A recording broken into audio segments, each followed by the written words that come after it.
ইতিহাসের পাতায় এমন কিছু যুদ্ধ আছে যা শুধু দুই পক্ষের সংঘর্ষ নয়, বরং তা একটি জাতির ভাগ্য নির্ধারণ করেছে। তেমনি একটি যুদ্ধ হল বদরের যুদ্ধ। ৬২৪ খ্রিস্টাব্দের ১৭ রমজান ইসলামের ইতিহাসের প্রথম এবং সবচেয়ে গুরুত্বপূর্ণ যুদ্ধ সংঘটিত হয় বদরের মরুপ্রান্তরে। মাত্র ৩১৩ জন সাহসী মুসলিম যোদ্ধা, যারা ভালো অস্ত্রশস্ত্র ছাড়াই নেমেছিল এক ভয়ঙ্কর যুদ্ধে। তাদের বিপরীতে ছিল ১,০০০ জনের সুসজ্জিত কুরাইশ বাহিনী। কিন্তু এই যুদ্ধ শুধু সংখ্যা বা অস্ত্রের যুদ্ধ ছিল না, এটি ছিল ঈমান ও অবিশ্বাসের সংঘাত, ন্যায়ের ও অন্যায়ের পার্থক্য নির্ধারণের লড়াই। আজকের ভিডিওতে আমরা জানব বদরের যুদ্ধের পটভূমি, কারণ, প্রধান ঘটনা এবং ইসলামের উপর এর প্রভাব। রাসূলুল্লাহ সাল্লাল্লাহু আলাইহি ওয়াসাল্লাম যখন নবুয়াতের দাওয়াত দেন, তখন থেকেই মক্কার কুরাইশরা তাকে বিরোধিতা করে আসছিল। তারা মুসলিমদের ওপর অত্যাচারের সীমা ছাড়িয়ে গিয়েছিল। মুসলিমদের মক্কায় নির্যাতনের শিকার হচ্ছিলেন প্রতিনিয়ত। কিন্তু যখন মুসলিমদের মদিনায় হিজরত করলেন, তখনও কুরাইশরা থেমে থাকেনি। তারা মুসলিমদের অর্থসম্পদ লুট করেছে, ব্যবসার পথ বন্ধ করে দিয়েছে এবং মদিনায় আক্রমণের পরিকল্পনা করছিল। একদিকে রাসূলুল্লাহ সাল্লাল্লাহু আলাইহি ওয়াসাল্লাম মদিনায় ইসলামিক রাষ্ট্র গঠনে ব্যস্ত ছিলেন, অন্যদিকে কুরাইশরা মুসলিমদের ধ্বংস করার জন্য অস্ত্র সংগ্রহ করছিল। এমন সময়ে রাসূলুল্লাহ সাল্লাল্লাহু আলাইহি ওয়াসাল্লাম খবর পান যে আবু সুফিয়ান এর নেতৃত্বে একটি বিশাল কুরাইশ কাফেলা সিরিয়া থেকে মক্কার দিকে আসছে, যেখানে প্রচুর সম্পদ ও অস্ত্র রয়েছে। রাসূলুল্লাহ সাল্লাল্লাহু আলাইহি ওয়াসাল্লাম সিদ্ধান্ত নেন, যদি এই কাফেলাটি আটকানো যায়, তাহলে কুরাইশরা মুসলিমদের বিরুদ্ধে যুদ্ধের জন্য এই সম্পদ ব্যবহার করতে পারবে না। কিন্তু ঘটনাক্রমে এই পরিকল্পনা এক বিশাল যুদ্ধে রূপ নেয়।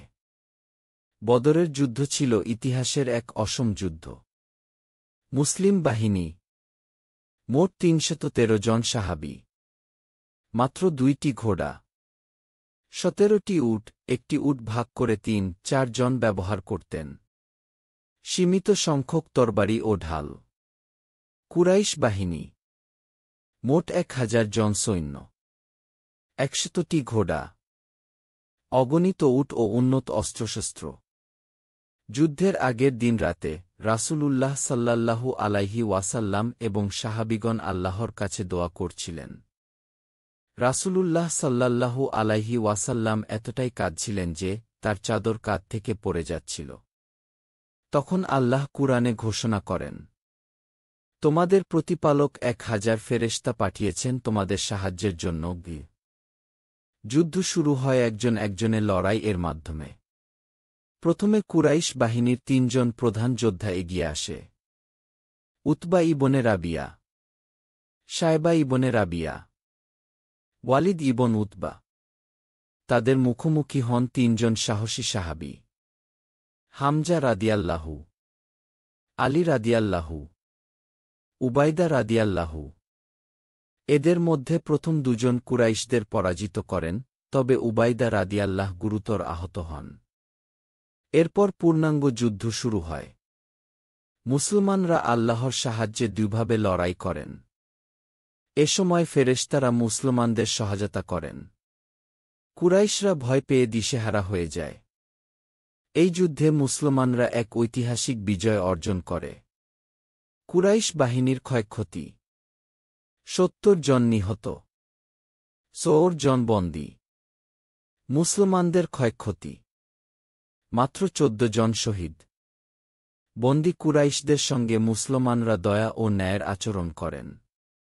অনেক বন্দীকে মুক্তি দেওয়া হয় যদি তারা ১০ জন মুসলিম শিশুকে পড়াশোনা শেখায়। বদরের যুদ্ধ আমাদের শেখায় যে সংখ্যায় কম হলেও ঈমানের শক্তি সবকিছুকে পরাজিত করতে পারে। এটি প্রমাণ করেছে যে যদি আমরা আল্লাহর উপর ভরসা করি, তাহলে আল্লাহ আমাদের সাহায্য করবেন। এই যুদ্ধ ইসলামের বিজয়ের প্রথম ধাপ, যা পরবর্তীতে অনেক বড় বিজয়ের দ্বার উন্মুক্ত করেছে। বন্ধুরা, যদি ভিডিওটি ভালো লেগে থাকে, তাহলে লাইক, কমেন্ট ও শেয়ার করুন এবং চ্যানেলটি সাবস্ক্রাইব করতে ভুলবেন না।